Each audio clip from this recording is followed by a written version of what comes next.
ጉጉት ሲጠበቅ የነበረው ዱባይ ማራቶን ተጠናቋል። ኢትዮጵያን አትሌቶች እንደ ዱባይ ማራቶን የሚቀናቸው የለም። ከ2023፣ 2024፣ 2025፣ 2026 ጀምሮ ከ1 እስከ 10 በሙሉ ዝግ ነው የሚያሸንፉት ማለት ይቻላል። ዛሬም አሁን በተጠናቀቀው ውድድር ሴቶች ከ1 እስከ 10 ድረስ ኢትዮጵያውያን ብቻ አረንጓዴ፣ ቢጫ፣ ቀይ አጥለቅልቆታል። በወንዶች ሩዋንዳዊ አትሌት አንድ መሃል ከመግባቱ በዘለለ ከ1 እስከ 10 ኢትዮጵያውያን ሚሊዮኖች በተከታተሉትና በበርካታ ሀገራት በቀጥታ ስርጭት በተካሄደበት በዚህ ውድድር ላይ ነክሷል። እንኳን ደስ አለን፣ እንኳን ደስ አላችሁ ለማለት እንወዳለን። እናንተም አትሌቶቻችንን እንኳን ደስ አላችሁ እያላችሁ አበረታቷቸው። ሁልጊዜም ድል ለሀገራችን ኢትዮጵያ ይሁን። እኛ በዚህ ውድድር እነማን አሸነፉ፣ ስንት ሰዓት ፈጀባቸው የሚለውን እንነግራችኋለን። ከዚህም በዘለለ $1 ሚሊዮን ተዘጋጅቶ ነበር የዱባይ ማራቶን። ይሄ ነገር እንዴት ሆነ የሚለውን እንነግራችኋለን። ከዚህ ቀደም በተለይ ባለፈው ዓመትና ታቻምናስ በዱባይ ማራቶን ያሸነፉ ኢትዮጵያን ታሪክ ምን ይመስላል የሚለውን ሁሉ ስፖርት አዘጋጅቶላችኋል። ለጥቂት ደቂቃዎች አብረን እንቆይ። It's going to be a magnificent win for this young woman. Yet again, her third marathon, her third victory here. The 2026 Dubai Marathon. ዱባይ ማራቶን ከቅርብ ጊዜ ወዲህ እጅግ ገናናና ስመጥር የሆነ የመጣ ማራቶን ነው። ለዚህም የሚዘጋጀው ሽልማት ከፍ ያለ መሆኑ ነው።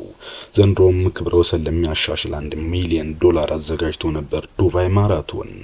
በዱባይ ማራቶን ሁሌም ድል የሚቀናቸው ኢትዮጵያን በአስደናቂ ሁኔታ ማሸነፍ ችሏል። ከሴቶች ለ1 እስከ 10 ድረስ በመግባት ነው ይህንን ውድድር ያሸነፉት።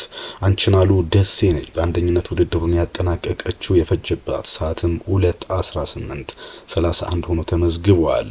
ሙሉዬ ደበከቦ ደግሞ 2:18:42 በመግባት እንዲሁ ሁለተኛ በመውጣት የብር ሜዳሊያውን ለኢትዮጵያ አስገኝታለች። ፋንቱ ወርቁ 2:19:08 በመግባት ሶስተኛ ደረጃን ይዛለች። ትርንጎ ሙሉ ሌላኛዋ የኢትዮጵያ ጀግና አትሌት አራተኛ ወጣለች። ማሪቱ ከተማ አምስተኛ፣ አስካል አለማየሁ ስድስተኛ፣ አበራሽ ለማ ሰባተኛና ፋንቱ ሸጉሌ ስምንተኛ እንዲሁም መልፍነሽ ደምስ የዘጠነኛና አበበች አፈወርቅ 10ኛ ወጥቷል። ይህ ውድድር እንግዲህ ኢትዮጵያውያን፣ ኬንያውያንና ሩዋንዳን ጨምሮ በርካታ ሀገራት አትሌቶች ቢሳተፉም የኢትዮጵያን አትሌቶች አጠገብ የሚደርስ ሰው ግን ፍጹም ሊገኝ አልቻለም። ምናልባት ዱባይ በርካታ ኢትዮጵያ ለተለያዩ ነገሮች የሚመላለሱበትና ሙቀትም ቢሆን እንኳን የአየር ንብረቱ ለኢትዮጵያን የሚመች መሆኑ በየዓመቱ ይህን ውድድር እንዲያሸንፉ ያደርጋል ተብሎ እየተጠበቀ ነው። እንደውም ሌሎች አንድ አስፈሪ ነገርና ለዱባይ ማራቶን ልክ ላይሆን ይችላል የተባለው ከ2023 ካሁን ድረስ ሁሌም ኢትዮጵያን አትሌቶች ብቻ የሚያሸንፉበት ውድድር መሆኑ። ይሄ ኢትዮጵያ ብቻ የሚያሸንፉበት ውድድር አዲስ አበባ ሆኖ ኢትዮጵያን ብቻ የሚሳተፉበት የሌላ ሀገር አትሌት የማይጋበዝበት እያስመሰለ ነውና ለዱባይ ማራቶን አዘጋጆች ነገር ወደፊት አስቸጋሪ ሊሆን ይችላል የሚል ሐሳቦችን እንዲነሳ እያደረገ ነው። በወንዶችም በነገራችን ላይ የተከሰተው ነገር ለማመን የሚያስቸግር ነው። ወንዶች ከ1 እስከ 10ኛ ድረስ ባለው ውስጥ የ9 ኢትዮጵያውያን የዛሬውን ውድድር አጠናቀዋል። ከሩዋንዳ ጆን ማኩንዞዋና በሶስተኛ ላይ መግባቱ ራሱ አስገራሚ ነው። እንዴት በኢትዮጵያ መሃል ሾልኮ እንደገባ ምን አይነት ጀግና አትሌት ነው የሚያስብል ነው። እንደውም ከኢትዮጵያ በላይ እርሱ በኢትዮጵያን መካከል መገኘቱና ሶስተኛ መውጣቱ ዋናው ዜና ሆኖ እየተዘገበ ነው የሚገኘው። ንብረት መላክ ነው ያሸነፈው ከኢትዮጵያ 2:04:00 በመግባት በአንደኝነት ውድድሩን አጠናቋል። ንብረት መላክ ይህንን ውድድር እንግዲህ ለመጀመሪያ ጊዜ ነው በዱባይ ማራቶን ሲያሸንፍ። ይህም እንግዲህ ዱባይ ማራቶን አዲስ ፊትና አዲስ አሸናፊ በዛሬው ዕለት አግኝቷል። ያሲን ሀጂ 2:05:52 በመግባት ሁለተኛ ወጥቷል። ከዛ ውጪ ጊዛው አያና 2:06:48 በመግባት ጊዛው አያና አራተኛ ወጥቷል። ሞላልኝ ፋንታውን አምስተኛ ነው የወጣው። ጀርጋና ገለታም ስድስተኛ፣ ብርሃኑ ጸጉ ሰባተኛ፣ ጋዲሳ ታፋ ስምንተኛ፣ ደቻሳ አለሙ ዘጠነኛና በላይ በዛብህ 10ኛ በመውጣት ውድድሩን አጠናቋል። በነገራችን ላይ የወርቅ ደረጃ ከሰጣቸው ውድድሮች መካከል አንዱ ነው። የዱባይ ማራቶን በተባበሩት አረብ ኤሚሬቶች የሚደረግና የዱባይ ቱሪዝምን ለማነቃቃት ትልቅ አስተዋጽኦ አለው ተብሎ ከሚገመቱና ከሚጠበቁ የሩጫ ውድድሮች መካከልም አንዱ ነው። 25ኛው የዱባይ ማራቶን ለሚያሸንፉ አትሌቶች $100,000 ሽልማት ተዘጋጅቷል። የዓለም ፈጣን ሰዓትን ለሚያስመዘግቡ አትሌቶች ደግሞ $1 ሚሊዮን ሽልማት ተዘጋጅቶ ነበር። ይሄ ግን እስካሁን ድረስ አልተሳካም። የዱባይ ማራቶን የመረጫ መስመሩ ለጥ ያለ በመሆኑ ፈጣን ሰዓት ከሚመዘገብባቸው ማራቶኖች ግን አንዱ ነው። መጨረሻው ዱባይ ፖሊስ አካዳሚ የሚያደርገው ዘንድሮ ውድድር በርካታ አትሌቶች ተጠብቀው ነበር። እንግዲህ በዚህ ውድድር የ33 ዓመቱ ጋዲሳ የ25 ዓመትን በስኬት አሳልፏል። ጋዲሳ ከ3 ወራት በፊት የተካሄደውን ሊዝበን ማራቶን በሁለተኝነት ሲያጠናቅቅ የገባበት 2:07:25 ሰዓት እንደነበር የሚታወስ ነው። እንዲሁም ፕራግ ማራቶን በ8ኛነት አጠናቆ ነበር ወደ ዱባይ ያመራው።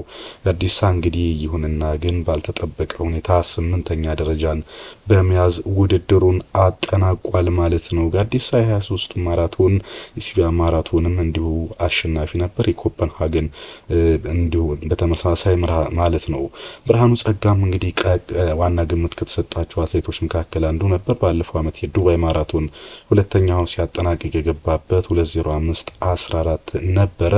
እናም ግን በዛሬው ዕለትም እንግዲህ በዚህ ውድድር ያን ያህል አልተሳካለትም። ያልተጠበቀ አዲስ ተሸናፊ ንብረትን ወደፊት ይዞ መጥቷል ማለት ነው። ከዛ ውጪ ግን የብርሃኑ ጸጉ ከዚህም ሴቶች ፋንቱ ወርቁ ለማሸነፍ ቀዳሚውን ግምት ተሰጥቷት እንደነበር የሚታወቅ ነበር። እሷ 3ኛ ሆናለች። ምክንያቱም ውድድሩን ያሸነፈችው አንችናሉ ደሴ ነች። ሁለተኛ ወጣችው ሙሉዬ ደከቦ ስትሆን ውድድሩን ታሸንፋለች የተባለችው ፋንቱ ወርቁ 2:19:08 በመግባት በሶስተኝነት ውድድሩን አጠናቃለች። ቢሆንም የሚያስከፋ አይደለም። በተለይ እሷ ከ1500 ሜትር ሩጫ መጀመሯና በ25 የበርሊን ማራቶን ያስመዘገበችው 2:21:57 ተስፋ ሰጪ ሰዓት መሆኑን ጥሩ ነው ተብሎ ተገምቶ ነበር። የባለፈው ዓመት የሲቪያ ማራቶንና ቤጂንግ ማራቶን አሸናፊዋ አንችናሉ ደሴ ሌላዋ ተጠባቂ አትሌት ነበረች። አንችናሉ አሳክተዋለች። አንቺ በ23 የዱባይ ማራቶን የገባችበት 2:23:17 የራሷ ምርጥ ሰዓት የሆነላት እንዲሁ ትዕግስት ጌትነት ሌላኛዋ ተጠባቂ አትሌቶች ነበሩ። የ2012 ለንደን ማራቶን የ3 ሜትር መሰናክል ሜዳሊስቷ ሶፊያ አሰፋ ሌላኛዋ ተጠባቂ ነበረች። ለማንኛውም ግን በቀኝም አለ በግራ በዚህ ውድድር ላይ ማለት ነው የኢትዮጵያን አትሌቶች ተቆጣጥረውታል። ከ1 እስከ 10 በነበረው ጊዜ በነገራችን ላይ ዘንድሮ ሳይሆን 2025 የባለፈው ዓመትም እንዲሁ በዱባይ የተከሰተው ይህ ነበረ። በሴቶች አትሌት በዳቱ ሄርጳ በ2:18:27 አንደኛ ሆና ነበር ያጠናቀቀችው። አትሌት ደራ ዲዳ ደግሞ በ2:18:31 በመግባት የብር ሜዳሊያ ለኢትዮጵያ አስገኝታ ነበረ።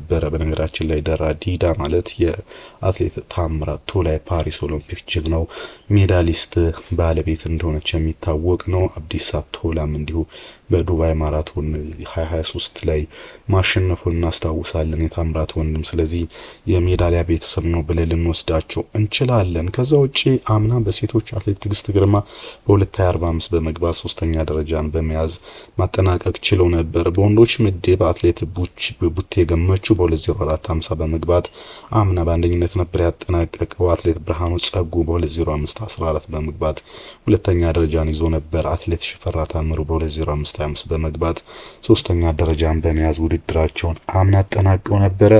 ግን ደግሞ ስናገላብጥ ያገኘነው መረጃ ይሄ ነገር ከ2023 ከ2025ም የተሻገረ ነው ይለናል። በዱባይ ማራቶን ማለት ነው በሁለቱም ጾታዎች ኢትዮጵያን አትሌቶች በውድድሩ የበላይነት ሲያጠናቅቁ ይሄ ብቻ አይደለም። ከ2 ዓመት በፊት በተደረገው በ23ኛው ዱባይ ማራቶን በሁለቱም ጾታዎች የኢትዮጵያን አትሌቶች ማሸነፋቸውን ዱባይ ማራቶን ገጽ ላይ ያሰፈረው መረጃ ያሳያል። አዲሱ ጎበና 2:05 ደቂቃ 2:01 ሰከንድ በመግባት በ2016 ዓመተ ምህረት የተደረገውን ውድድር ማሸነፍ ችሏል። ለሚዶ ሜቻ 2:05 ደቂቃ ከ20 ሰከንድ እንዲሁም ሶስተኛ ደጀኔ መገርሳ 2 ሰዓት ከ05 ደቂቃ ከ42 ሰከንድ በመግባት አሸንፈው ነበር። በሴቶች ደግሞ ትግስት ከተማ 2 ሰዓት 16 ደቂቃ 07 ሴኮንድ፣ ሁለተኛ ሩት ያጋ 2 ሰዓት ከ18 ደቂቃ ከ09 ሰከንድ እንዲሁም ሶስተኛ ደራ ዲዳ 2 ሰዓት ከ19 ደቂቃ ከ29 ሰከንድ በመግባት በወቅቱ አሸናፊ ነበሩ። እነዚህ ተከታታይ የ23 የ24 25 26 ድሎች ሁሉም ኢትዮጵያን አትሌቶች መሆናቸው ለዱባይ እጅግ አስቸጋሪው ነው። ምክንያቱም በተለያዩ ሀገራት ያሉ አትሌቶች እንዲያሸንፉና የዱባይ ስምና ዝና ከፍ እንዲል ይፈልጋሉ። ከዚህ በፊት በአውሮፓ በተለያዩ ውድድሮች እንደሚደረጉ ይታወቃልና 5000፣ 10000 ሜትርና ማራቶን የምስራቅ አፍሪካ የኢትዮጵያና የኬንያ አለፍ ሲልም የኡጋንዳ ሆኗል በሚል ውድድር እንዲሰረዝ ጥያቄ ሲቀርብ እንደነበረ እናስታውሳለን። በእርግጥ ዱባይ ከቱሪዝም አንጻር ነው የምታደርገው። ከኢትዮጵያ ጋርም በርካታ የንግድ ግንኙነት አላት። በመሃልም እንግዲህ እንዲያውም በዛሬው ዕለት የሩዋንዳ አትሌት ማሸነፉ እንደ አንድ በጎ ሊነሳ የሚችል የአሸናፊነት ተለዋዋጭነት መኖሩና የዛች ሀገር ዜጎች ሜዳሊያ ሲያመጡ ሁሉም ስለዛ ሀገር ውድድር ያውቃል። ዱባይ ማራቶን ተጽዕኖ ከፍ እያለ ይሄዳል እንደማለት ነው። አሁን ግን እያስተስተዋለ ያለው በእርግጥ ውድድር ነው፣ ምንም ማድረግ አይችልም። አንድ ክለብ በእንግሊዝ ፕሪሚየር ሊግ ጎበዝ ከሆነ ሁሌም ዋንጫ ሊበላ ይችላል። የሚወዳደረው ግን በርካታ ነው። ስለዚህ የኢትዮጵያ ሩጫ ተሰጥኦ ነውና ምንም ማድረግ ባይችልም እንዳዘጋጅ ግን የዱባይ ማራቶን አዘጋጆችን ግን ሊያስደስት እንደማይችል መገመት ይቻላል። እናንተስ ምን ትላላችሁ? እኛ ድል ሁሌም ለኢትዮጵያ አትሌቶች እንላለን። ሌሎች መረጃዎችን ወደ ኋላ ይዘን እንመለሳለን። ያሁንና በቃው። ቻው ቻው።